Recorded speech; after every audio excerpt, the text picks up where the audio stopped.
ya. Sakaratul maut itu sakitnya sakit sangat dahsyat. Masya Allah. Ini pengingat diri betapa menyesalnya saya pribadi pada saat putus asa menginginkan kematian.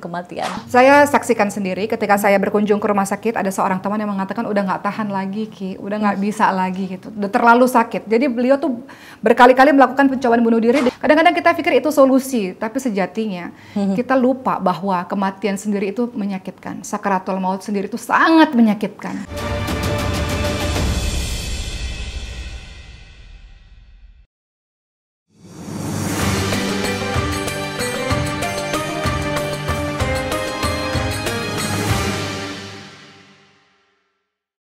Assalamualaikum warahmatullahi wabarakatuh.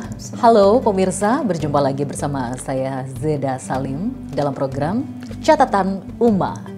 Seperti biasa dalam program Catatan Ummah kali ini kita akan membahas banyak sekali ilmu-ilmu ya yang mungkin belum kita pahami. Di sini kita bisa mendapatkan ilmu tambahan ya terkait dengan polemik atau banyak sekali masalah yang terjadi di sekitar kehidupan kita ya. Dan nanti akan diberikan solusinya tentunya berdasarkan ilmu Al-Quran dan juga hadis. Dan tentunya nanti akan disampaikan langsung oleh ahlinya. Seperti biasa di studio kali ini saya tidak sendiri, saya ditemani oleh Ustazah Ummah Oki Stiana Dewi. Langsung aja kita sapa beliau. Assalamualaikum Ummah Oki. Waalaikumsalam warahmatullahi wabarakatuh. Masya Allah Ummah. Sehat ya Ummah ya? Alhamdulillah sehat. Masya Allah, Masya Allah. Sehat Bu Zeda? Alhamdulillah sehat. Saya harap sahabat Ummah di rumah juga sehat ya. Amin, karena di tengah kondisi pandemi yang seperti ini, Masya Allah kita harus pandai-pandai menjaga daya tahan tubuh kita. Jangan sampai terulang lagi ya, yang beberapa waktu lalu banyak sekali berita duka tentang kematian ya, Masya Allah dari hari ke hari banyak sekali berita duka tentang kematian. Bicara tentang kematian Ummah, hari ini dalam Catatan Ummah kali ini kita akan membahas tentang kematian ya, terutama jenazah. Banyak sekali di luar sana Ummah, orang beranggapan jika orang yang sudah meninggal itu tidak merasakan apa-apa ya. Sudah meninggal, sudah tidak ada rasa sakit di tubuhnya karena sudah tidak ada nyawa di tubuhnya. Tapi ternyata ada beberapa sumber yang mengatakan bahwa ternyata jenazah yang baru saja meninggal masih bisa merasakan sakit. Benarkah jenazah yang baru saja meninggal bisa menjerit kesakitan? Kita akan coba tanyakan dengan Ustazah Oki dalam perspektif pandangan Islam. Benarkah seperti itu Ummah? Padahal sudah meninggal, ruh sudah dicabut, tapi jenazah masih bisa merasakan sakit. Namun sebelum kita membahas bagaimana rasa sakit pada saat dimandikan terutama, itu beberapa sumber ada yang mengatakan seperti itu. Mungkin lebih dahulu bisa diceritakan Ummah, sesakit apa sih sakaratul maut yang dirasakan oleh manusia pada saat meninggal? Baik, sahabat Ummah yang dirahmati Allah Subhanahu Wa Taala, membahas ini saya jadi teringat ayah kami ya. Pasti semua orang pernah merasakan kehilangan, ataupun kalau belum pernah merasakan kehilangan, kehilangan itu sesuatu yang pasti akan terjadi dalam kehidupan kita. Dan mungkin saja kita akan mengalami satu masa di mana kita melihat saudara kita, ayah, ibu, keluarga kita yang lainnya dalam kondisi yang sakaratul maut. Atau pada akhirnya mereka kembali kepada Allah Subhanahu Wa Taala, kita punya tugas untuk memandikan misalnya. Dan Masya Allah luar biasa Islam dalam memperlakukan manusia lainnya. Kalau masa hidup saja harus diperlakukan baik, ternyata ketika beliau sudah meninggal dunia pun kita diminta untuk memperlakukan baik dan lemah lembut, terutama jenazah-jenazah ini. Salah satunya ketika beliau dimandikan. Baik, teman-teman semua, apa kata Ibnu Abi Ad-Dunya rahimahullah, meriwayatkan dari Syaddad bin Aus radhiyallahu anhu, beliau menjelaskan tentang kematian. Ya, ini tema yang untuk saya pribadi ini ya agak menyentuh ya, hati. Semua membahas kematian tuh pasti apa ya, ada rasa sesuatu ya di dada kita. Apa kata beliau? Kematian adalah kengerian yang paling dahsyat di dunia dan akhirat bagi orang yang beriman. Kematian lebih menyakitkan dari goresan gergaji. Subhanallah. Lebih menyakitkan dari sayatan gunting. Subhanallah. Lebih menyakitkan dari panasnya air mendidih di bejana. Seandainya ada mayat yang dibangkitkan dan menceritakan kepada penduduk dunia tentang sakitnya kematian, niscaya penduduk dunia tidak akan nyaman dengan hidupnya dan tidak nyenyak dalam tidurnya. Jadi dahsyatnya kematian teman-teman sekalian, termasuk juga sakaratul maut itu luar biasa menyakitkan juga, terutama untuk orang-orang yang tidak beriman kepada Allah Subhanahu wa taala, ruhnya ditarik dengan paksa, dan itu mengakibatkan membuat kita pada akhirnya memperlakukan jenazah yang sudah sangat sakit itu, ketika dimandikan kita perlakukan dia lemah lembut biar dia bisa beristirahat ya istilahnya ya, bisa beristirahat, kita sabuni dia dengan lemah lembut, kita kasih air dengan lemah lembut begitu. Kalau kita lihat teman-teman sekalian, Rasulullah SAW pernah bercengkrama dengan Siti Aisyah radhiyallahu anha, istri yang sangat dicintainya, dicintai oleh Rasulullah. Apa kata Rasulullah? Wahai Aisyah, engkau tahu kondisi apa yang paling menyusahkan untuk mayit ketika orang meninggal dunia? Paling menyusahkan kondisinya ketika apa? Kemudian apa kata Siti Aisyah? Tidak ada kondisi yang paling menyusahkan atas diri mayit dari saat keluar dari rumahnya, anak-anak yang ditinggalkan ada di belakangnya, yang kemudian menangisinya. Jadi Siti Aisyah menceritakan yang paling susah bagi mayit itu ketika keluarga-keluarga semua menangis untuknya. Kemudian kata Rasulullah, masih ada lagi yang lebih pedih daripada itu. Oh ya, Masya Allah. Apalagi ya Rasul? Kata Siti Aisyah, tidak ada keadaan yang lebih berat atas diri seorang mayit pada saat dia dimasukkan ke dalam liang kubur dan dikubur di bawah tanah. Beberapa kerabat, anak dan istrinya meninggalkannya pulang. Itu berat untuk mayit, kata Siti Aisyah. Siti Aisyah. Ternyata jawaban Rasulullah, ya ketika sendirian itu paling berat begitu. Kemudian yang lebih berat lagi datang ketika Mungkar dan Nakir, malaikat-malaikat yang kemudian berada dalam kubur tersebut. Kemudian Rasulullah SAW tersenyum mendengarkan jawaban-jawaban dari Siti Aisyah. Kemudian Rasulullah SAW mengatakan pada Siti Aisyah, yang paling berat untuk seorang mayit adalah ketika dimandikan, pada saat proses dimandikan itu. Kenapa teman-teman sekalian? Dia juga merasakan sakit yang amat dahsyat akibat dari sakratul maut tadi, sehingga dia ingin diperlakukan dengan baik, diperlakukan dengan lembut, Masya Allah, Masya Allah. Diperlakukan dengan halus, supaya dia tidak maaf ya ini karena ngomongin ini jadi saya agak ini juga agak saya manusia juga biasa ya berlinang air mata jadi ini kalau saya manusia biasa, saya ada membicarakan tentang kematian. Masya Allah. Iya. Kemudian apa yang terjadi teman-teman sekalian? Siti Aisyah kemudian bertanya, apa yang disuruhkan oleh ruh itu ya Rasulullah? Ruh itu tuh mengatakan apa dalam keadaan yang sedang dimandikan tersebut? Kemudian disebutkan, wahai orang yang memandikan, saya memohon kepadamu agar ketika engkau mencopot baju saya, engkau melakukannya dengan lemah lembut, karena saya sedang beristirahat dari rasa sakit sakratul maut yang baru saja terjadi kepada diri saya.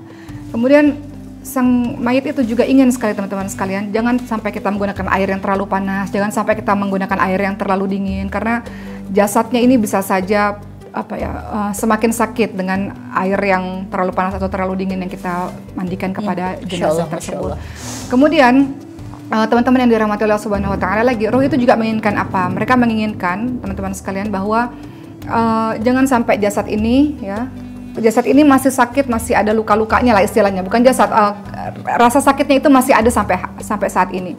Rasa sakit itu masih ada ketika ruhnya masih bisa merasakan sakit itu ya, Iya, jadi dia merasa sakit, makanya dia ingin sekali kita memperlakukannya dengan sebaik-baiknya teman-teman sekalian. Ini benar-benar ini ya mengedukasi sekali. Saya pribadi baru tahu kalau ternyata jenazah yang baru saja dicabut nyawanya, dimandikan, itu masih bisa merasakan sakit. Itu saya baru tahu loh. Saya kira tidak ada rasa sakit lagi karena ruh sudah ditarik.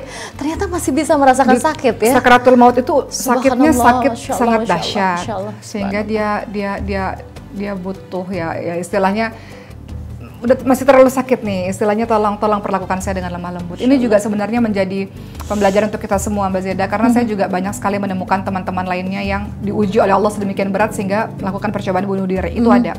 Saya saksikan sendiri ketika saya berkunjung ke rumah sakit, ada seorang teman yang mengatakan udah nggak tahan lagi Ki, udah nggak bisa lagi gitu, udah terlalu sakit. Jadi beliau tuh berkali-kali melakukan percobaan bunuh diri dengan menyuntikkan insulin berkali-kali ke tubuhnya gitu.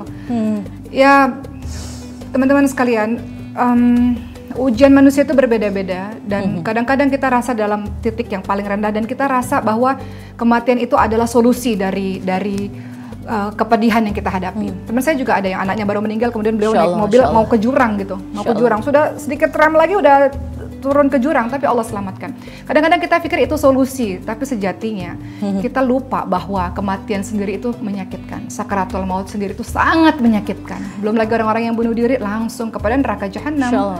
Bukannya solusi, tapi malah menambah. Astagfirullahaladzim. masalah baru. Ini pengingat diri yang sangat luar biasa untuk saya pribadi ya Uma, karena saya sebagai seorang manusia juga pernah mengalami masa lalu ya, keputusasaan. Ini pengingat diri betapa menyesalnya saya pribadi pada saat putus asa, menginginkan kematian. Ternyata dalam kematian itu tidak serta-merta semua selesai, masih ada rasa sakit di situ dan tidak berhenti di situ, masih ada siksaan di situ. Bahkan sampai hari kiamat, jika Allah ingin disiksa di alam kubur, akan disiksa sampai hari kiamat. Siksaan itu banyak ya teman-teman sekalian. Sakaratul maut sudah sakit, nanti masuk dalam alam kubur. Bukan kita istirahat. Jadi kalau orang yang meninggal dunia itu bukan dia sedang beristirahat. Iya, kalau dia masuk syurga Allah Subhanahu Wa Taala, tapi dia masuk alam yang sangat banyak. Setelah sakaratul maut teman-teman sekalian, kemudian dia sangat sibuk. Di alam kubur itu sangat sibuk teman-teman sekalian. Maka saya juga manusia biasa yang seringkali adalah kita sebagai hamba Allah ada rasa takut ketika di alam kubur yang gelap, yang kemudian alam kuburan itu bisa meremukkan tulang-tulang kita, di mana ketika ada yang datang kepada kita kemudian menghancurkan kita kembali seperti semula dihancurkan lagi. Itu kan kengerian-kengerian yang dahsyat. Nggak sampai di situ. Itu perjalanannya masih panjang sampai nanti Allah tentukan kita ke neraka atau ke surga Allah Subhanahu Wa Taala. Jadi sesuatu yang pasti itu yang harus dipersiapkan dari sekarang supaya kita nggak. Ini edukasi yang Masya Allah sekali ya Uma. Jadi pada saat manusia sudah meninggal, kita harus memiliki adab ya pada saat memandikan jenazah ya. Betul. Jangan sampai kita tidak memiliki ilmu tentang ini, kemudian kita berpikir sudah meninggal, jadi kita asal aja memandikan jenazah karena dipikir sudah tidak bisa merasakan sakit. Ternyata jenazah ini masih bisa merasakan sakit akibat dari luar biasanya sakaratul maut yang dia rasakan, begitu sakitnya. Baik Uma, terkait adab memandikan jenazah, yang pertama jangan terlalu keras ya. Kalau bisa lembut ya, karena masih sakit. Kemudian yang kedua mungkin ini Uma, kita melihat fenomena di luar sana banyak sekali.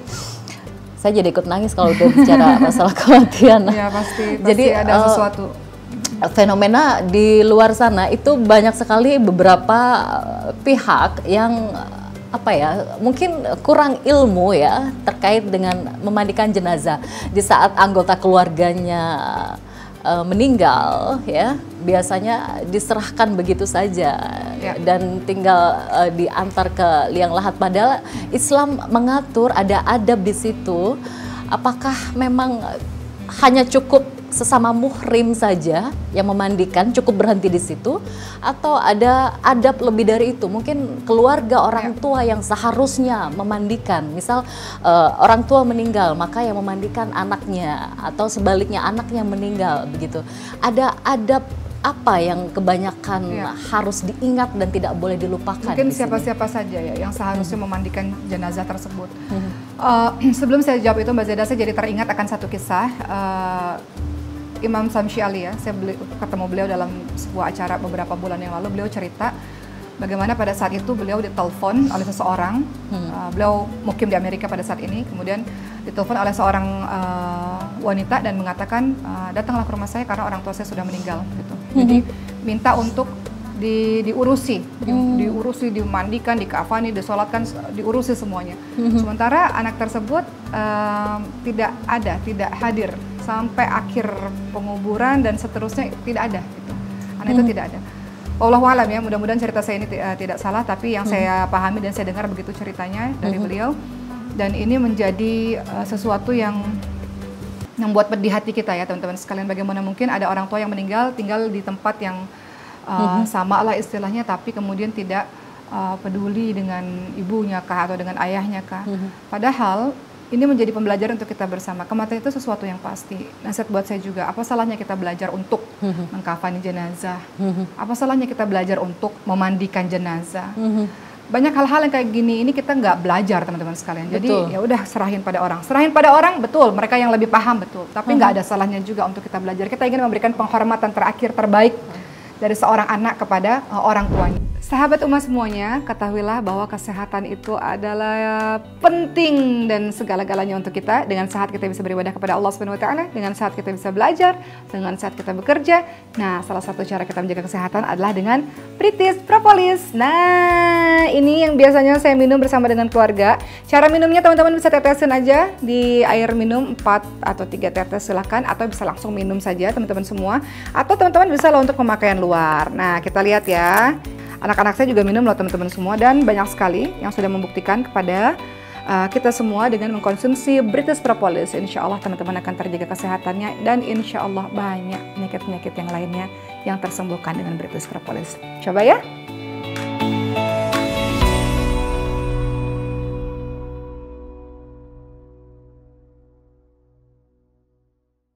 Tapi kalau adab dalam Islam sendiri seharusnya yang pertama kali memandikan itu siapa, Uma? Baik. Sahabat Uma yang dirahmati oleh Allah Subhanahu wa taala, memandikan jenazah, sebelum kita bahas siapa-siapa saja orang-orang yang berhak untuk memandikan jenazah, kita harus tahu ini hukumnya fardu kifayah. Apa itu fardu kifayah? Artinya harus ada sebagian muslim yang melakukan ini kepada mayit. Jika tidak, jika mayit ini dibiarkan, nggak dimandikan sama sekali, maka itu semuanya mendapatkan dosa. Harus ada orang yang berkonsentrasi atau ada orang yang mau untuk memandikan jenazah tersebut. Dan tentu saja Rasulullah SAW mengingatkan pada kita semua dalam hadis riwayat Bukhari Muslim, kita ini memandikan jenazah dengan air dan daun bidara. Mungkin kalau kita lihat dalam zaman sekarang ini bisa diganti dengan sabun ya. Daun bidara atau dalam zaman sekarang kita bisa ganti dengan sabun. Nah, pertanyaan berikutnya, siapa saja urutan-urutan orang yang bisa memandikan jenazah atau yang lebih pantas dalam memandikan jenazah? Sebelum kita bahas urutan, ternyata ada orang-orang yang berwasiat sebelum beliau meninggal, saya mau dimandikan sama si fulan, saya mau dimandikan sama si fulan. Mungkin ada juga orang tua yang mengatakan, oh, anak saya nggak ada yang ngerti, saya mau dimandikan sama si ustadz ini, ustadz itu. Jadi orang yang paham itulah yang kemudian memandikan. Atau seperti Abu Bakar As-Siddiq radhiyallahu anhu, beliau juga meminta atau membuat wasiat bahwa yang memandikan adalah istrinya.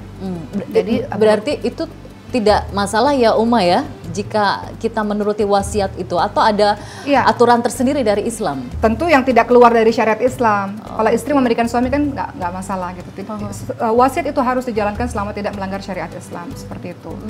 Kemudian sekarang berikutnya adalah, kalau begitu bagaimana, siapa yang memandikan jenazah? Hukum asalnya adalah laki-laki memandikan laki-laki. Betul. Perempuan memandikan perempuan. Betul. Itu hukum awalnya. Urutan-urutannya bagaimana? Pertama, kalau memang jenazah itu laki-laki, terutama yang pertama adalah pasti adalah ayahnya. Ya, itu ayah, itu yang nomor pertama. Kemudian kalau ayahnya tidak ada, bisa kakeknya. Ini laki-laki semua nih, kakek. Setelah kakek ada siapa? Ada anak laki-laki. Makanya anak laki-laki ini harus paham. Anak perempuan, anak laki-laki harus paham. Kadang-kadang kita nggak tahu kapan ayah ibu kita dipanggil oleh Allah Subhanahu wa taala. Kita mau kasih bakti kita terakhir kali untuk ayah kita dengan memandikan, mensolatkan, dan sebagainya. Kemudian siapa lagi? Cucu laki-laki. Cucu laki-laki, siapa lagi? Saudara laki-laki. Kemudian siapa lagi? Ada keponakan. Yang laki-laki pastinya, karena ini jenazah laki-laki. Kemudian paman dari sisi ayah ya, atau saudaranya ayah. Kemudian sepupu laki-laki. Kemudian kalau nggak ada semuanya itu, siapa yang memandikan? Laki-laki. Laki-laki yang memang masih punya hubungan kerabat. Kalau nggak ada laki-laki yang punya hubungan kerabat, siapa? Laki-laki lainnya. Walaupun bukan hubungan kerabat, tapi dia seorang laki-laki. Kemudian siapa lagi? Istri. Kalau nggak ada semuanya, siapa lagi? Wanita. Boleh yang masih punya hubungan mahram, tapi aurat-aurat itu ditutupi. Jadi bukan berarti misalnya nih saya perempuan dewasa, misalnya saya punya adik laki-laki dewasa, nggak ada yang memandikan, kemudian saya memandikan, bukan berarti saya melihat semuanya, tetap aurat itu ditutup. Insya Allah. Begitu pula untuk jenazah perempuan. Jenazah perempuan siapa yang paling berhak untuk memandikannya? Tentu saja sesama wanita yang masih punya hubungan kerabat. Kalau nggak ada, wanita yang nggak punya hubungan kerabat, tapi seorang wanita. Setelah itu siapa lagi? Suami. Suami boleh untuk memandikan wanita. Setelah itu kalau nggak ada semuanya, siapa lagi? Laki-laki boleh yang punya hubungan mahram dengan aurat yang tetap tertutup. Begitu. Kemudian yang harus kita tahu bahwa laki-laki tidak boleh memandikan perempuan. Artinya tadi hukum asalnya adalah laki-laki memandikan laki-laki, perempuan memandikan perempuan. Kalaupun memandikan yang ada hubungan mahram dengan ditutup aurat-aurat itu. Seperti itu. Baik, jadi edukasi atau ilmu yang bisa kita dapatkan di sini ya, adab dalam memandikan jenazah itu tidak cukup berhenti wanita dengan wanita ya, jenazah lelaki yang memandikan lelaki, tapi adabnya yang paling penting adalah keluarga, itu nomor satu ya. Kebanyakan orang mengabaikan ini. Yang penting sudah dimandikan, selesai, didoakan, dikuburkan. Kebanyakan orang mengabaikan ya, keluarga ini ilmu yang sangat luar biasa dan tidak disadari banyak orang di luar sana, termasuk saya sendiri nih, Uma ya. Jadi keluarga nomor satu ya, Uma ya, termasuk urutan tadi ya, orang tua, anak ya. Makanya kadang-kadang kita menyepelekan ilmu ini ya teman-teman sekalian, juga nasihat buat diri saya. Kita rasa kematian itu jauh sekali, kita nggak pernah tahu, kadang-kadang itu mendadak terjadi di antara anggota bisa keluarga jadi kita. Nanti sore atau malam, besok kita tidak tahu gitu. Jadi penting rasanya untuk setiap keluarga mulai belajar untuk mengkafani, memandikan, karena suatu waktu terjadi pada diri kita. Ini mungkin untuk case atau kasus perorangan ya Uma, kita melihat saat ini kan banyak sekali manusia yang meninggal tidak hanya di rumah, tapi ada yang di rumah sakit misalnya meninggal. Ada beberapa case atau kasus ya di beberapa sumber yang kami dapatkan ya. Ada beberapa instansi yang sempat menjadi polemik ya, sampai dipanggil oleh MUI begitu ya, di mana ada jenazah wanita yang dimandikan oleh pria. Nah, itu bagaimana hukumnya dalam Islam? Tadi kan sudah jelas ya. Kalaupun ada laki-laki, misalnya ini jenazah wanita gitu, kemudian tidak ada orang lain, tapi kemudian ada laki-laki, nggak bisa, itu bukan mahram. Mahram saja harus ditutupi auratnya, apalagi laki-laki asing. Nggak boleh hal itu terjadi. Jadi mudah-mudahan hal-hal itu tidak pernah terjadi lagi ya, apalagi kita ini mayoritas Islam, mudah-mudahan. Apalagi bertentangan dengan syariat Islam ya itu ya Umi. Oh ya, walaupun jenazah kita memuliakan, kita menghormati, ada aurat-aurat yang kita juga harus jaga. Nggak bisa laki-laki asing itu dengan mudahnya memandikan orang tersebut. Masih banyak wanita-wanita lain kan banyak. Kan kita nggak kekurangan wanita di negara ini gitu. Kalau nggak punya keluarga sama sekali gitu misalnya. Ada wanita lain yang bisa untuk memandikan. Jadi intinya ini himbauan juga ya, tidak hanya untuk perorangan, keluarga, tapi juga beberapa instansi adab dalam memandikan jenazah. Kita harus memperhatikan ya syariah Islam ya, jenazahnya laki-laki maka yang memandikan laki-laki, jika jenazahnya wanita maka yang memandikan seharusnya wanita ya, dan tolong ini jangan disepelekan ya, karena ini syariah Islam. Oke, ada adab-adab juga Mbak, adab-adab dalam kita memandikan jenazah. Ya, tidak asal membersihkan begitu saja ya. Yang harus kita tahu teman-teman sekalian, dalam memperlakukan jenazah ini teman-teman sekalian, kita tidak bisa begitu saja ya. Artinya setelah kita tahu adab-adab tadi ya, urutan-urutan siapa-siapa saja yang berhak untuk memandikan jenazah, kemudian kita tahu bagaimana memperlakukan dia secara lemah lembut, dan juga kita harus tahu bahwa memandikan jenazah tentulah harus menutup betul-betul ya. Artinya orang yang tidak berkepentingan nggak boleh ngelihat, nggak boleh masuk. Artinya termasuk bagian dari adab untuk jenazah ini adalah ketika teman-teman sekalian, atau aturan dalam memandikan jenazah ya, ketika kita paham bahwa aurat ini harus kita jaga. Makanya orang-orang yang memandikan jenazah itu adalah orang-orang yang tadi disebutkan. Nggak boleh sembarang orang melihat atau sebagainya. Sebagaimana di masa hidupnya kita jaga dia, artinya auratnya tertutup, maka begitu juga pada ketika saat di hari akhir kematiannya juga harus dijaga auratnya, Masya Allah. Oke, baik, terkait dengan bagaimana adab memandikan jenazah, ini kita ada polemik lagi nih Uma, di tengah wabah ya, apalagi di tengah pandemi ya. Bagaimana hukumnya dalam Islam dalam memandikan jenazah yang terkena wabah? Kadang-kala kita mendekat aja nggak boleh nih Uma, jaraknya harus jauh nih. Nah, apalagi jangankan memandikan, mendekat aja nggak boleh. Itu bagaimana dalam Islam? Apakah masih wajib jenazah yang meninggal karena wabah atau pandemi seperti ini? Ini case yang berbeda ya teman-teman. Kalau kita lihat di Indonesia ini kan orang-orang yang, ada teman saya juga ya, banyaklah teman-teman saya yang akhirnya kita lihat dibungkus ya, dan kemudian akhirnya dimakamkan di tempat khusus juga. Tidak dimandikan ya? Ya, ini sebenarnya teman-teman sekalian, ini kasus yang berbeda. Kita tidak bisa samakan dengan yang dari tadi kita bicara, itu adalah kasus yang umum terjadi. Untuk orang-orang khusus memang dia pada akhirnya wabah misalnya seperti itu ya, dia perlakuannya juga berbeda. Sama juga seperti orang-orang yang mati syahid di jalan Allah Subhanahu wa taala juga begitu. Orang-orang yang mati syahid itu nggak dimandikan. Ya, orang-orang yang mati syahid itu kemudian akhirnya dia dimakamkan. Ada satu kisah, contohnya Handolah. Handolah ini adalah sahabat Nabi Muhammad SAW yang memang beliau itu mati syahid dan tidak dimandikan. Orang-orang mati syahid itu tidak dimandikan, termasuk orang-orang yang kena wabah tadi ya, khawatir ketika kita berinteraksi dekat dengannya akan menular sehingga mengakibatkan mudarat yang lebih banyak.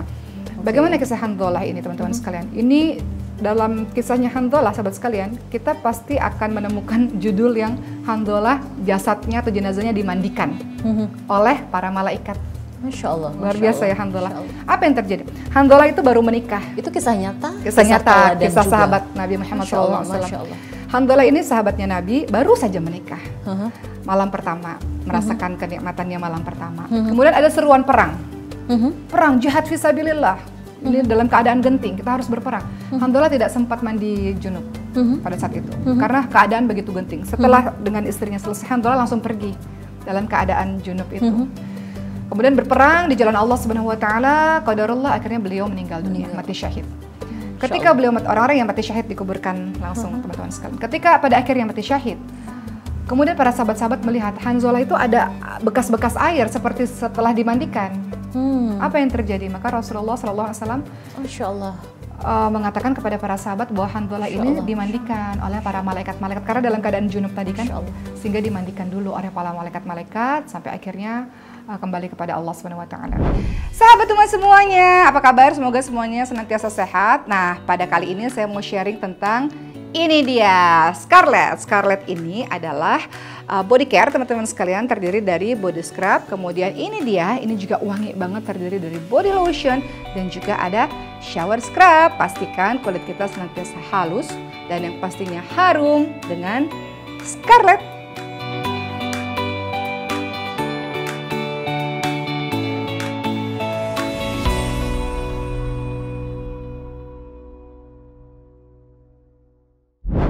Jadi urusan memandikan ini ada kisahnya juga, tidak hanya dimandikan oleh sesama manusia, tapi dimandikan juga oleh para malaikat-malaikat. Tapi yang penting adab ya, Umayyah, itu yang paling penting. Dan adab juga yang mungkin kita sering lupakan, Mbak Zeda, bahwa makanya ya, salah satu adab kita memandikan orang-orang yang berkepentingan saja, orang-orang yang bisa jaga aib. Karena banyak juga kita lihat orang-orang yang di luar sana lah ya, ketika terjadi apa-apa dengan jenazah ini, kemudian beliau menceritakan kepada banyak orang, oh jenazah ini ketika dimandikan matanya terbelalak.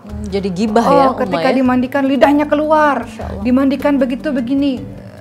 Kita menutup aib saudara-saudara kita, kecuali kalau memang jenazah itu orang yang sangat buruk, kecuali orang yang sangat terkenal dengan kejahatannya untuk jadi ibroh, untuk jadi hikmah, untuk itu bisa kita ambil pelajarannya. Perkara lain, itu pun sebaiknya jangan disebutkan namanya, untuk menjadi kisah. Tapi selagi kita tahu bahwa itu orang baik, track recordnya baik, maka mulut kita ini kita tahan, teman-teman. Sebagaimana kita mau Allah tutupi aib kita, jangan ceritakan, dia sudah nggak ada, nggak perlu kita buka-buka lagi. Ada juga ya di zaman sekarang orang yang sudah nggak ada tetap dikorek-korek lagi, nggak perlu teman-teman sekalian. Itu udah kembali kepada Allah, tugas kita Masya Allah. seperti itu. Islam benar-benar memuliakan manusia ya, tidak hanya saat hidup, bahkan meninggal pun Islam sangat memuliakan manusia, terutama jenazah juga sangat dimuliakan. Oke, terakhir Uma, masih terkait dengan jenazah, flashback lagi, kita berbicara tentang wasiat. Ada beberapa fenomena di luar sana yang terjadi, ada yang transgender ya, awalnya laki-laki, akhirnya menjadi wanita, dan sebelum meninggal memberikan wasiat, saya ingin dimandikan sebagai wanita, padahal fitrahnya adalah laki-laki. Itu bagaimana dalam perspektif Islam? Tetap dimandikan sesuai dengan fitrahnya atau sesuai dengan wasiatnya pada saat sebelum meninggal? Baik, teman-teman, Rasulullah SAW mengingatkan pada kita semua, ada cara kita berbuat baik kepada orang-orang yang sudah meninggal dunia. Apa itu? Kita bisa beristighfar untuknya, minta ampun kepada Allah untuknya, kita bisa mendoakannya, kita bisa menjalin tali silaturahim atau berbuat baik dengan kerabat-kerabatnya, atau sedekah atas namanya, atau juga kita menjalankan wasiat-wasiatnya. Jadi orang-orang yang sudah meninggal dunia itu sebelum berpulang, dia memberikan pesan-pesan itu yang kita coba untuk jalankan. Boleh dijalankan selama sesuai dengan aturan Allah Subhanahu wa taala. Kalau wasiat itu bertentangan dengan ajaran atau aturan Allah Subhanahu wa taala, maka tidak perlu kita laksanakan wasiat tersebut. Begitu. Oke, Masya Allah. Jadi intinya kalau itu bertentangan dengan syariah, tidak boleh diikuti wasiat itu ya, sekalipun itu permintaan. Betul. Tapi kalau wasiat itu baik, lakukan. Sebisa mungkin lakukan, penuhi. Teman-teman sekalian. Baik Uma, terakhir silahkan diberikan catatan Uma yang mungkin bisa menggugah hati sahabat Uma di rumah agar sadar bahwa kematian itu tidak bisa terduga datangnya. Silahkan Uma.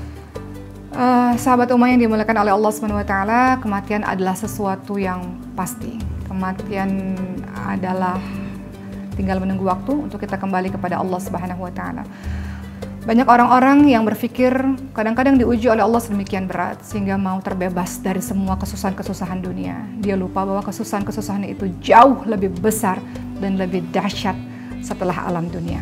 Masih ada alam-alam lain yang panjang sekali perjalanan yang harus kita lalui. Masih ada alam kubur yang wallahu a'lam apakah kita bisa selamat dari alam kubur atau tidak. Masih ada padang mahsyar dengan segala macam kesulitannya. Masih ada hari perhitungan, teman-teman sekalian. Masih ada kemudian menuju ke Siratal Mustaqim. Kita akan berjalan di rambut yang terbelah 7. Kita nggak tahu dalam keadaan ada yang merangkak, yang di bawahnya adalah kobaran api neraka. Ada yang dia berjalan sambil terseret. Ada yang dia berjalan dengan susah payah. Kadang-kadang dia nggak bisa sampai ujung, nggak bisa sampai surga Allah. Dia terjatuh ke dalam neraka Allah Subhanahu Wa Taala. Terlalu panjang perjalanan ini. Sampailah kalau dia beriman kepada Allah, dia masuk pada surga Allah. Kehidupan ini alam terlalu panjang, teman-teman sekalian. Jadi ketika Allah berikan ujian-ujian kehidupan kepada kita, lalui dengan sebaik-baik mungkin. Kita berharap bahwa kita selamat di alam kubur. Kita berharap kita selamat di padang mahsyar. Kita selamat dalam hari perhitungan. Kita selamat teman-teman dalam menjalani sirat, dalam meniti jembatan menuju kepada surga itu. Kita selamat dari azab neraka jahanam. Dan teman-teman semuanya, kematian sesuatu yang pasti. Tidak hanya berpikir untuk diri kita sendiri, tapi persiapkan diri kita juga untuk persiapan-persiapan ketika ada salah satu anggota keluarga kita yang meninggal dunia. Kita mau memberikan yang terbaik, berbakti untuk yang terakhir kali untuk mereka. Dengan cara apa? Belajar untuk bagaimana cara mengkafani jenazah, belajar untuk bagaimana cara memandikan jenazah, memperlakukan jenazah dengan sangat baik, belajar untuk bagaimana mensolatkan jenazah, belajar untuk bagaimana menghantarkan jenazah itu sampai kepada kuburnya. Begitulah teman-teman sekalian, mudah-mudahan penjelasan pada hari ini membawa manfaat pada kita semua.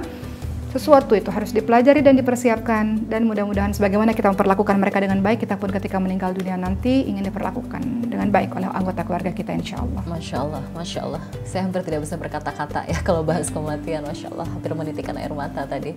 Masya Allah, Uma luar biasa sekali ya. Jadi intinya kesimpulannya apa yang sudah disampaikan oleh Uma Ustazah Oki Setiana Dewi ini adalah satu kata ya, ingat mati, ingat mati, ingat mati ya. Dan untuk mempersiapkan kematian banyak beristighfar ya Uma ya, banyak meminta ampun kepada Allah. Masya Allah. Baik Uma Oki Setiana Dewi, terima kasih banyak, sangat bermanfaat sekali ilmunya untuk saya pribadi dan juga untuk sahabat Uma yang ada di rumah. Terima kasih. Sama-sama. Uma Oki semoga dirahmati, diberkahi oleh Allah Subhanahu Wa Taala. Dan sahabat Uma, terima kasih juga sudah setia bersama Catatan Uma. Kita akan kembali ke episode lainnya yang insya Allah akan lebih menginspirasi, bermanfaat untuk dunia dan akhirat. Saya Zeda Salim dan Ustazah Uma Oki Setiana Dewi dan juga seluruh kerabat kerja yang bertugas. Terima kasih. Sampai jumpa. Wassalamualaikum warahmatullahi wabarakatuh. Waalaikumsalam warahmatullahi wabarakatuh.